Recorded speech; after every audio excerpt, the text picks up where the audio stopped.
Dear students, आज के इस लेक्चर में हम जानेंगे कि आर्सेनिक टेस्ट अप्रेटस क्या होता है और हमें इसकी क्यों जरूरत पड़ी।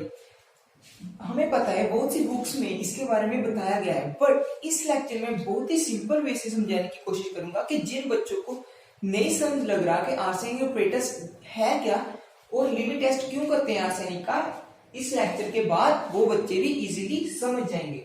सबसे पहले हम जहां पे लिखते हैं limit test for arsenic.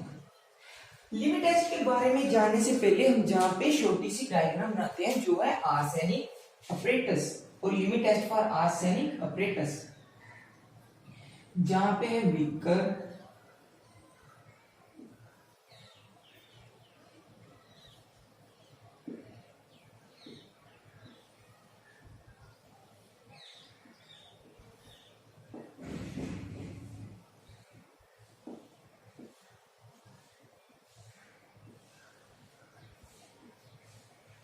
Students.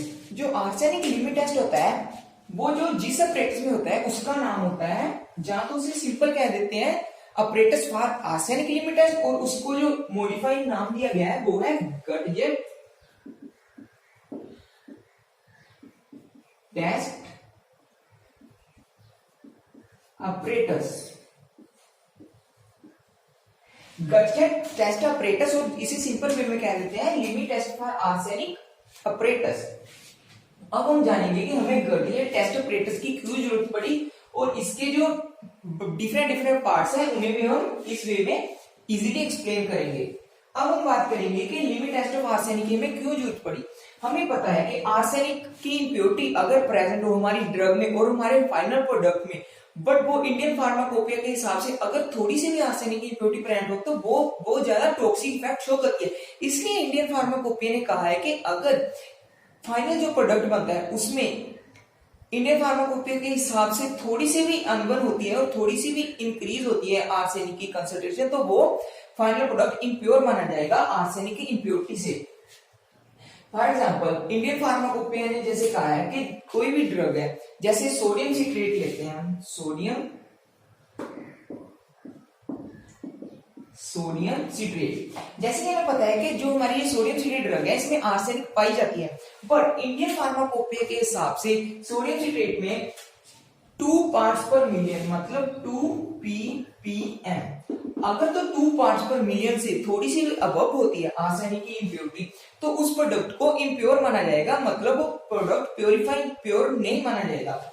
2 parts पर मिलियन मतलब 1 पार्ट्स पर मिलियन होता है 1 ppm, मतलब कि 1 mg इन 1 किलोग्राम, मतलब 1 kg में 1 mg की वैल्यू होती है जो वो होता है 1 पार्ट्स पर मिलियन।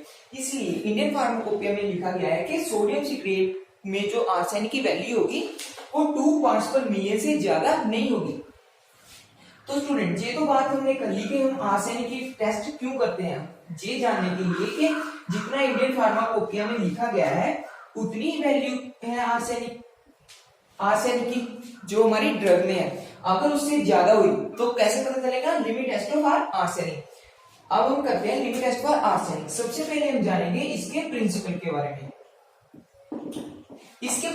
बारे में। स्टूडेंट्स, अगर कोई भी एग्जामिनर आता है और आपको बच्चों को कोई भी सैंपल हाथ में पकड़ा देता है और बोलता है बच्चों बताओ इसमें आर्सेनिक की इम्प्योरिटी कितनी ज्यादा है और इसमें आर्सेनिक की इम्प्योरिटी है भी या नहीं, आप बच्चे क्या करोगे, घबराने की कोई बात नहीं। समझो आप बच्चे लैब में खड़े हो, आपके हाथ में पकड़ा दिया उन्होंने कोई भी सैंपल, बोला कि इसमें आर्सेनिक की कितनी इम्प्योरिटी है पता करो। क्या करेंगे, जो आर्सेनिक जो भी टेस्ट सैंपल होगा उसे किसी भी एसिड में डिसोल्व कर देंगे, लैब में जो भी एसिड रिक्वायर होगा उसमें डिसोल्व करेंगे, जहां पे लिखेंगे हमारा जो टेस्ट सैंपल है उसे डिसोल्व करेंगे किसमें, उसमें डिसोल्व करेंगे एसिड में। उसको कोई भी एसिड हो जहां पे लैब में, उससे जब हम टेस्ट सैंपल जो हमें गिवन किया जाएगा उसको हमने उसमें डिसोल्व कर दिया किसी भी एसिड में, क्या होगा, जो हमारा सैंपल होगा उसमें जितनी भी आर्सेनिक की इम्प्योरिटी होगी वो किसमें कन्वर्ट हो जाएगी, आर्सेनिक एसिड में। जितने भी हमारे टेस्ट सैंपल में जो हमें एग्जामिनर ने दिया होगा उसमें जितनी भी आर्सेनिक इम्प्योरिटी होगी वो किस में कन्वर्ट हो जाएगी, आर्सेनिक एसिड में। बट जहां पे एक बात ध्यान में रखनी है, कौन सी, कि जहां पे जो इम्प्योरिटी आर्सेनिक एसिड में कन्वर्ट होगी वो किसमें होगी, पेंटावेलेंट फॉर्म में। किस फॉर्म में होगी, पेंटावेलेंट फॉर्म में। पेंटावेलेंट फॉर्म में होगी, बट जिसके साथ जो हम नेक्स्ट रिएक्शंस करेंगे पेंटावेलेंट फॉर्म के साथ ही करेंगे तो बहुत ज्यादा डिफिकल्ट होगी। इसलिए हमें ये बात बिल्कुल ध्यान में रखनी है कि सबसे पहले जो आर्सेनिक एसिड की इम्प्योरिटी बनी उससे ट्राइवेलेंट फॉर्म में कन्वर्ट करेंगे। कैसे करेंगे, ट्राइवेलेंट फॉर्म में कन्वर्ट करने के लिए हमें रिड्यूसिंग एजेंट की जरूरत पड़ेगी। वहां पे लेबोरेटरी में जो तो रिड्यूसिंग एजेंट होंगे वो आप यूज कर सकते हैं। For example stannous iodide, potassium iodide. हमने जहां पे पोटाशियम आयोडाइड का यूज किया, KI, पोटाशियम आयोडाइड का यूज किया रिड्यूसिंग एजेंट, वो क्या करेगा, पेंटावेलेंट फॉर्म को ट्राइवेलेंट फॉर्म में कन्वर्ट कर देगा। चलो अब हम समझते हैं कि डायग्रामेटिकली समझते हैं और स्ट्रक्चर के हिसाब से समझते हैं कि पेंटावेलेंट और ट्राइवेलेंट फॉर्म कौन सी होती है।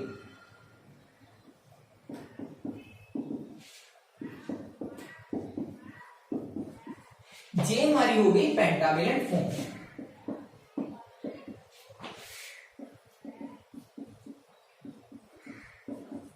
और जे हमारी हो गई ट्राइवेलेंट। स्टूडेंट हमारे पास जो आर्सेनिक की इम्प्योरिटी होगी वो किस फॉर्म में होगी, पेंटावेलेंट फॉर्म में, और जिसमें हम कन्वर्ट करेंगे वो है ट्राइवेलेंट फॉर्म।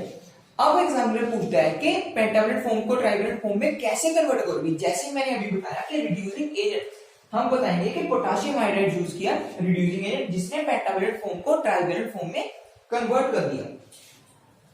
पेंटावेलेंट फॉर्म को ट्राइवेलेंट फॉर्म में कन्वर्ट करेंगे, जैसे कि हम यहां पे लिखेंगे H3AsO4 जो हमारा पेंटावेलेंट था उसे हमने कन्वर्ट कर लिया H3AsO3। कैसे कन्वर्ट कर लिया, by adding the reducing agent. Reducing agent हमारे पास कौन सा था, KI, जिसे हमने कहा है reducing agent. Reducing agent add किया, जो पेंटावेलेंट फॉर्म में इम्प्योरिटी थी वो ट्राइवेलेंट फॉर्म में कन्वर्ट होगी। अब ट्राइवेलेंट फॉर्म में कन्वर्ट करने के बाद जो हमारा फर्दर स्टेप है कि ये जो आर्सेनिक एसिड होता है, आर्सेनिक एसिड जब इसे ट्राइवेलेंट फॉर्म में कन्वर्ट करते हैं इसे कहा जाता है आर्सेनियस एसिड।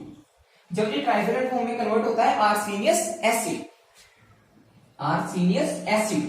अब हमारा फर्दर स्टेप है कि आर्सेनियस एसिड को आर्सेन गैस में कन्वर्ट करेंगे। वो कैसे करेंगे, with the help of nascent hydrogen, H3AsO3 plus nascent hydrogen क्या बनेगा हमारे पास, AsH3 प्लस वाटर। अब आप बच्चे सोच रहे होंगे कि अगर नेसेंट हाइड्रोजन नहीं प्रेजेंट है हमारे लेबोरेटरी में तो नेसेंट हाइड्रोजन को कैसे तैयार करेंगे। सो नेसेंट हाइड्रोजन को तैयार करने का सिंपल वे है जिंक प्लस HCl।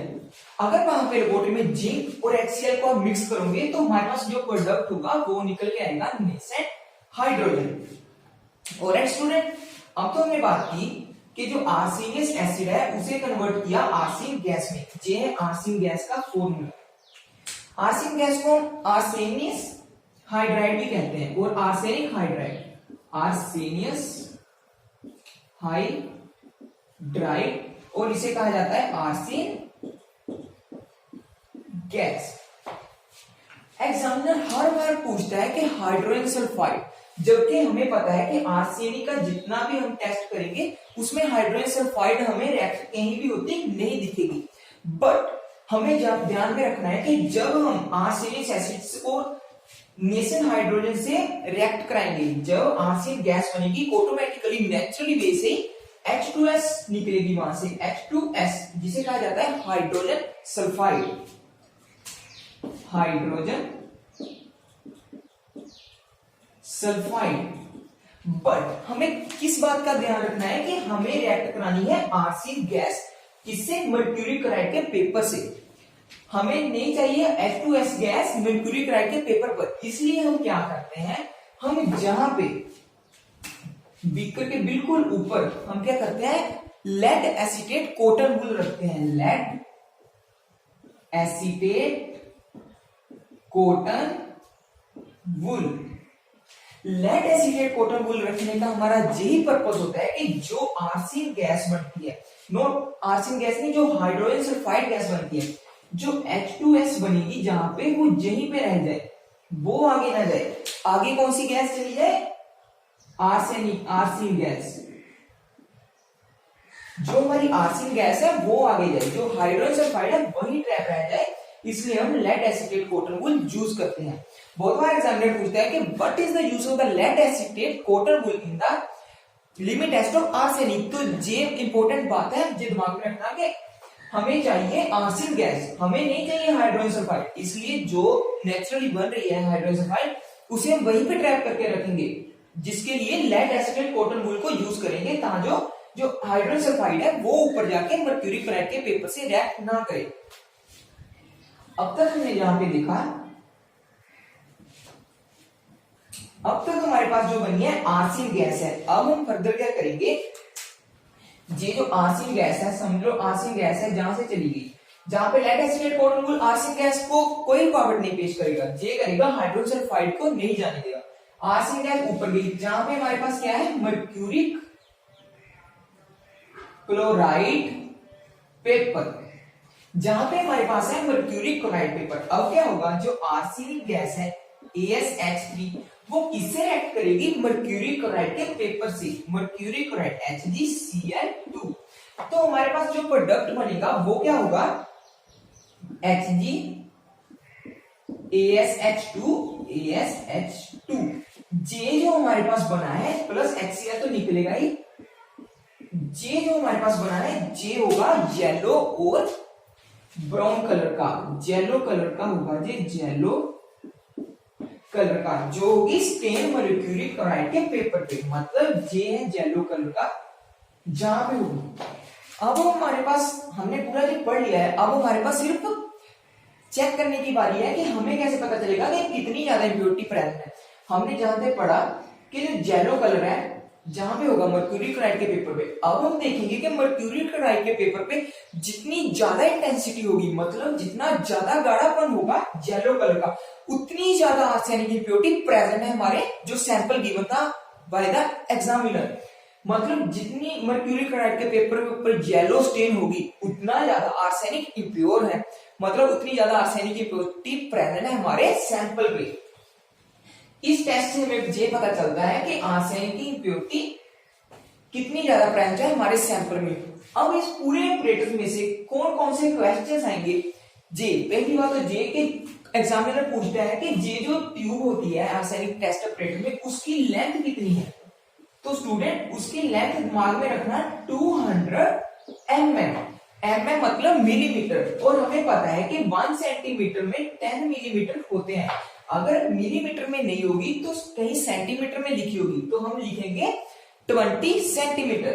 और समटाइम पूछता है कि इसका डायामीटर कितना है, किसका जो ट्यूब यूज होती है ऑपरेटर में जिसे बोलते हैं गर्चियर टेस्ट ऑपरेटर्स, उसमें 6.5 mm 6.5 mm उसका डायमीटर होता है, जबकि उसकी लेंथ होती है इन सेंटीमीटर में 20 सेंटीमीटर एंड इन mm में 200 मिलीमीटर। जे जहां से जहां तक इसका डायमीटर। सेकंड क्वेश्चन क्या बन के आता है कि हमने लेड एसीटेट कॉटन वूल को क्यों यूज करा। हमने बताया है कि हाइड्रोजन सल्फाइड जो नेचुरली प्रोड्यूस होती है नेचुरल हाइड्रोजन से रिएक्ट होने के बाद हमें वो नहीं चाहिए कि हमारे मर्क्यूरी क्लोराइड के पेपर से जाके रिएक्ट करे, इसलिए हमने क्या किया, लेड एसीटेट के कॉटन वूल को जहां पे यूज किया जिसके कारण हाइड्रोजन सल्फाइड हमारी ट्रैप होगी और ओनली वही गैस गई जिसकी हमें जरूरत है, मतलब आर्सेन गैस। अब हम बात करेंगे कि मर्क्यूरी क्लोराइड का पेपर क्यों यूज किया। हमने मर्क्यूरी क्लोराइड का पेपर इसलिए यूज किया कि जो हमारी जो आर्सेन गैस है वो जाके जब मर्क्यूरी क्लोराइड के पेपर के रिएक्ट करेगी, येलो स्टेन जो बनेगा उसकी गाढ़ेपन के हिसाब से पता चलेगा कि कितनी ज्यादा आर्सेनिक की प्योरिटी है। मतलब अगर तो आर्सेनिक की प्योरिटी बहुत ज्यादा है, उसकी येलो जो स्टेन बनेगी उसकी इंटेंसिटी बहुत ज्यादा होगी। अगर आर्सेनिक की प्योरिटी कम है तो उसकी इंटेंसिटी बिल्कुल कम होगी। थर्ड क्वेश्चन बन के आता है कि रिड्यूसिंग एजेंट क्यों यूज करते हैं हम आर्सेनिक टेस्ट में। हम बोलेंगे कि रिड्यूसिंग एजेंट इसलिए यूज करते हैं, जो पेंटावेलेंट फॉर्म में हमारे पास आर्सेनिक की प्योरिटी होती है उसे ट्राइवेलेंट फॉर्म आर्सेनियस एसिड में कन्वर्ट करने के लिए हम पोटेशियम आयोडाइड और रिड्यूसिंग एजेंट का यूज करते हैं। और एक और क्वेश्चन बन के आता है कि नेसेंट हाइड्रोजन कैसे बनती है। हमने पढ़ा कि Zn प्लस HCl मतलब जिंक प्लस हाइड्रोक्लोरिक एसिड को जब रिएक्ट कराते हैं तो नेसेंट हाइड्रोजन ऑटोमेटिकली प्रोड्यूस होनी स्टार्ट हो जाती है। उसके बाद अगर कोई फर्दर क्वेश्चन आता है तो ये आता है कि जो हम अपरेटस यूज करते हैं आर्सेनिक लिमिट टेस्ट के लिए उसका नाम क्या है। उसका नाम है गटजेट टेस्ट अपरेटस। ये दिमाग में रखना कि गटजेट टेस्ट अपरेटस और मॉडिफाइड गटजेट टेस्ट अपरेटस। तो स्टूडेंट्स आज के इस लेक्चर में हमने पूरा कवर कर लिया कि arsenic limit test step by step कैसे करते हैं, जो फाइनल प्रोडक्ट बन के आता है वो क्या आता है, ऑब्जर्व हम क्या करते हैं, अपरेटस को लेंथ वगैरह कितनी होती है, डायमीटर कितना होता है, जो जो भी हमने प्रिंसिपल और टेस्ट में यूज किया वो क्यों किया, किस पर्पस के लिए किया, और हमें कैसे पता चलता है कि आर्सेनिक की इम्प्योरिटी इतनी ज्यादा है भी या नहीं। तो आज के इस लेक्चर में इतना ही। मिलते हैं हम अपने किसी नेक्स्ट टॉपिक के ऊपर। अगर आप बच्चों को कोई टॉपिक नहीं समझ लग रहा हो तो मुझे नीचे कमेंट बॉक्स में बता देना, मैं बिल्कुल इजी वे में आपको समझाने की कोशिश करूंगा। तब तक के लिए थैंक यू। और रिवाइज करते रहना, इसके बहुत ज्यादा क्वेश्चन है जो इंपॉर्टेंट होते हैं, वो आने वाले एग्जाम में पूछे भी जाते हैं। Okay, thank you.